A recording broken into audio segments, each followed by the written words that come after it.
మనలో చాలామంది డబ్బు గురించి మాట్లాడడానికే భయపడతాం. ఇంట్లో వాళ్ళతో అయినా, ఫ్రెండ్స్‌తో అయినా, లేదా మన పార్ట్నర్‌తో అయినా. డబ్బు టాపిక్ రాకూడదు అనే ఒక నిశ్శబ్ద ఒప్పందం పెట్టుకుంటాం. కానీ నిజం చెప్పాలంటే డబ్బు గురించి మాట్లాడకపోవడమే మన ఆర్థిక సమస్యలకు మొదటి కారణం. ఈ వీడియోలో డబ్బు గురించి నిజంగా ఓపెన్‌గా మాట్లాడితే మన ఆర్థిక ఆరోగ్యం ఎలా మెరుగుపడుతుందో చూద్దాం. చిన్నప్పటి నుండి మనకు నేర్పిందేంటంటే డబ్బు గురించి అడగడం మంచిది కాదు. నీ జీతం ఎంత అని చెప్పకూడదు. పొదుపు ఉందా లేదా అని ఎవ్వరు అడగరు.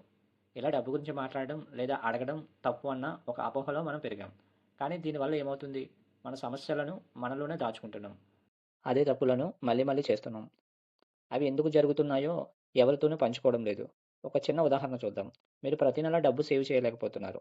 ఇది మీరు ఒంటరిగా ఎదుర్కొంటే నాలోనే ఏదో లోపం ఉంది అని అనుకుంటారు.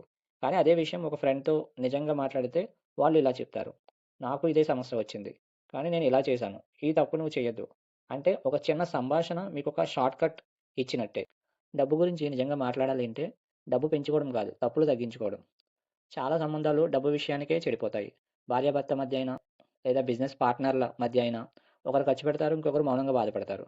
కానీ ఓపెన్‌గా మాట్లాడితే ఎవరి ప్రాధాన్యతలు ఏంటి, ఎంత సేవ్ చేయాలి, ఏది అవసరం, ఏది అవసరం కాదు. ఇవన్నీ స్పష్టంగా అర్థమవుతాయి. డబ్బు గురించి నిజాయితీగా మాట్లాడటం అంటే నమ్మకాన్ని పెంచడం. డబ్బు గురించి నిజంగా మాట్లాడితే ఈ 4 మార్పులు తప్పకుండా వస్తాయి.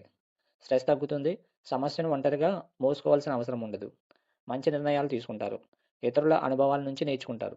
సేవింగ్ అలవాటు పెరుగుతుంది. ఎందుకు సేవ్ చేయాలో స్పష్టత వస్తుంది. భవిష్యత్తుపై నియంత్రణ వస్తుంది. డబ్బు మనల్ని నియంత్రించదు. మనమే డబ్బును నియంత్రిస్తాం.